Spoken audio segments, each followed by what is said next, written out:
لیکن زندگی میں نہیں. کوئی شخص انتقال کر جائے، انتقال کر جانے کے بعد اس کی جو نمازیں رہ گئی ہو، ان کے گھر والوں کو چاہیے، اگر اللہ تعالیٰ نے مال عطا فرمایا ہے، فائنینشلی اگر اسٹرونگ ہے، تو انہیں یہ چاہیے کہ وہ اپنے مرحوم کی نمازوں کو کاؤنٹ کر کے اس کا بھی کفارہ ادا کریں.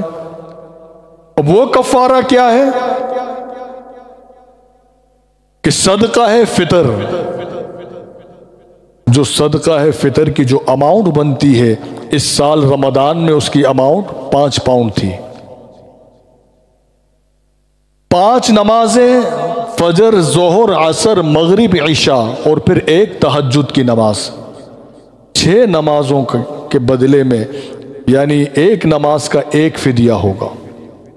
ایک صدقہ ہے فطر، دوسری نماز کا دوسرا صدقہ ہے فطر. تو جو شخص اس حالت میں مر جائے کہ اس کی نمازیں باقی ہوں، جو نمازیں فرض ہیں، ضروری ہیں، تو پھر ہمارے اسلاف نے، بزرگوں نے ہمیں ایک یہ راستہ بتایا ہے کہ اگر اللہ نے تمہیں نوازا ہے تو اپنے مرنے والوں کی جو نمازیں قضا ہوئی ہیں اس کے بدلے میں کفارہ ادا کرو. یہ فدیہ جو میں نے عرض کیا. اب یہ کیا ہے؟ یہ غریبوں کو دیا جاتا ہے. پھر کیا ہوتا ہے کہ وہ کھاتے ہیں، وہ کھاتے ہیں. ان کے پیٹ میں جب اناج جاتا ہے، پھر یہ بات سمجھ میں آتی ہے حضرات گرامی کہ اللہ تعالیٰ نے کھانا کھلانے میں کتنی اہمیت رکھی ہے. کہ اگر کوئی روزہ توڑ دے، اللہ کی عبادت ہے، اب کیسے راضی کریں؟ حکم ہوتا ہے کہ فقیروں کو کھلاؤ. کسی کی نمازیں مس ہو چکی ہیں، اب کیا کریں؟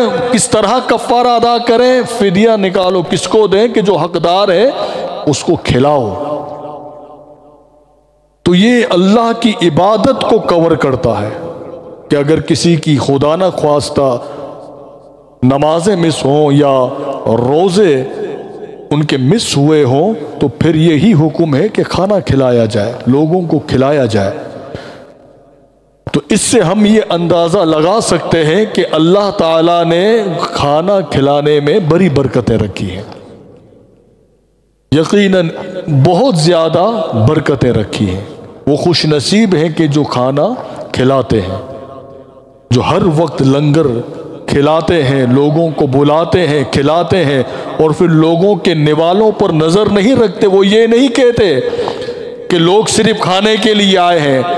ہم تو کہتے ہیں کہ اللہ کرے لوگ آئیں صرف کھانے کے لیے ہی آئیں. اصل عبادت بزرگوں کا طریقہ یہی ہے. تو میلاد کے مہینے میں جو آج دسترخوان سجائے جاتے ہیں، آج جو لوگوں کو بلا کر خوشی کا اظہار اس طرح بھی کیا جاتا ہے کہ کھلایا جاتا ہے. کیوں؟ کہ یقیناً کھانا کھلانا یہ اللہ کی بارگاہ میں بہت پسندیدہ عمل ہے یہ. اور جب بھی کھلاؤ تو اس نیت سے کھلاؤ کہ اللہ کے لیے کھلا رہے ہو، نہ کہ کسی کے نوالے پر نظر رکھی جائے.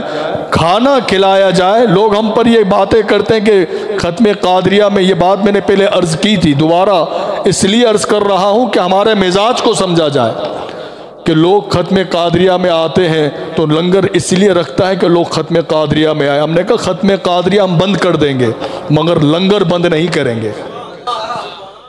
ہم کھانے کے لیے بلاتے ہیں، ختم کے لیے نہیں. کیونکہ جن کے ایصال ثواب کے لیے پڑھتے ہیں، شہنشاہ بغداد، پیران پیر، وہ یہ کہتے ہیں کہ میں نے نیکیوں کے دفتر الٹ پلٹ کر کے دیکھ لیے کہ جتنا ثواب اللہ نے کھانے میں رکھا ہے اتنا کسی میں نہیں رکھا، یعنی کھلانے میں.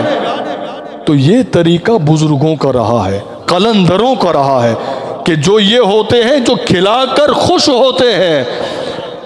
مگر کچھ لوگ کھا کر بھی خوش نہیں ہوتے. ہم نے کہا ہمارا تعلق ان بزرگوں سے ہے کہ جو لٹا کر خوش ہونے والے ہیں، کھلا کر خوش ہونے والے ہیں. تو یہ سعادت اللہ نے جو عطا فرمائی ہے، یقیناً وہ مبارک بات کے مستحق ہیں کہ جو لوگوں کو کھلاتے ہیں. کہ روزہ اگر ٹوٹ جائے، کفارہ ادا کرنا ہو تو آواز یہی آتی ہے کہ کھلاؤ. تو تو روزہ رکھ کر بھی اگر کھلائے تو پھر کتنا ثواب ملے گا۔ تو حضرات گرامی، حضور نے یہ فرمایا کہ جاؤ اپنے گھر والوں کو کھلاؤ، خود کھاؤ، تمہارا کفارہ ادا ہو گیا۔ محمد سید القونین والثقلین والفریقین من عرب ومن